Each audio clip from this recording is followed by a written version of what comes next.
मी काय करणार ते तुम्ही लाईटली घेऊ नका अजिबात. काय होणार मी सांगतो, ही माणसं येणार ना मतदानाला, यांना मारणार आम्ही, चोपणार तिथे. त्यावेळी जे काय होईल त्याला तुम्ही लोक जबाबदार असणार, ज्यांनी मतदार यादी अशी घाण करून ठेवली आहे. पनवेल क्षेत्रात विविध प्रभागातील मतदार यादीमध्ये मोठ्या प्रमाणात बोगस नावे समाविष्ट झाल्याच्या तक्रारी नागरिकांकडून वारंवार होत आहेत, ज्यामुळे निवडणूक प्रक्रियेची विश्वसनीयता धोक्यात येत असून ही बोगस नावं तातडीनं तपासून मतदार यादीमधून वगळण्यात यावी अशी आक्रमक मागणी मनसेकडून होत आहे. मनसे पनवेल तालुका प्रवक्ते योगेश चिले यांनी सांगितलं की महानगरपालिका प्रभाग क्रमांक 2 मध्ये जवळजवळ 2000 मतदान बोगस असल्याचं निदर्शनास आले. त्याच्यामधून 268 मतदार हे एकाच वडिलांच्या नावानं ते एकाच घरात दर्शवले आहेत. महत्वाचं म्हणजे ते घर सुद्धा उपस्थित नाही. पनवेलमध्ये मतदार यादीत एकाच बापाची 265च्या वर मुलं. नक्की कोण धृतराष्ट्र झालंय, बाप की निवडणूक आयोग, असा सवालच याबाबत मनसेनं उपस्थित केलाय. पनवेल तहसीलदार मिनल भोसले यांना मनसेनं जाब विचारला. जर ही एका बापाची बोगस 268 मुलं मतदानाला आली तर आम्ही त्यांना चोपणार आणि याला बोगस याद्या तयार करणारे निवडणूक आयोगाचे कर्मचारी जबाबदार राहणार, असा इशाराच पनवेल मनसेचे प्रवक्ते योगेश चिले यांनी दिला आहे.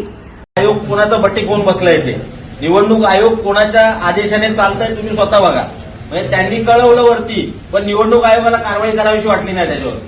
या बापाचं काय करायचं, या बापाचं काय करायचं, या बापाचं काय करायचं, याचं काय करायचं. तुम्ही एक निवेदन द्या. कधी कारवाई कधी होईल.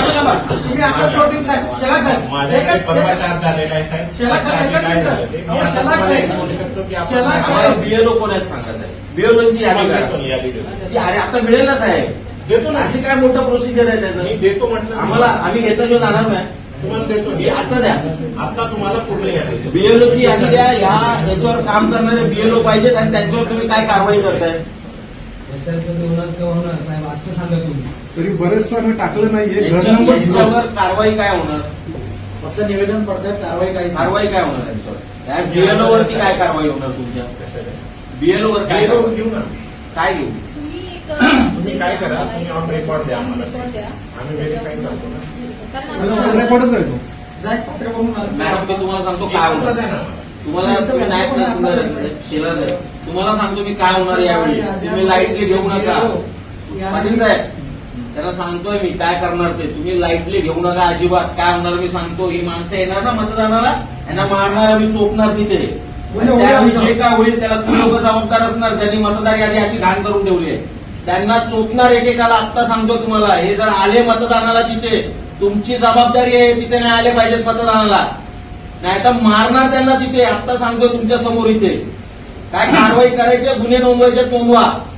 हे मार खाणार तिथे जर आले तर तुमची जबाबदारी आहे. तुम्हाला जर नको असेल या सगळ्या गोष्टी तर आत्ता कारवाई करायला सुरुवात करा. ही नावं नाही पाहिजेत आम्हाला तिथे, आणि नावं असली तर ते मतदार यादीत तिथे आले नाही पाहिजे. तुम्हाला आम्ही लेखी देतोय सगळं. यातला एकही तिथे आढळला तर बाहेर तो मार खाणार, एवढं मी तुम्हाला सांगतोय. सगळं मिळून मागू आम्ही त्यांना. नवी मुंबई व रायगड जिल्ह्यातील ताज्या बातम्या आणि घडामोडींसाठी सबस्क्राईब करा वादळवारा लाईव्ह चॅनल आणि दाबा बेल आयकॉन.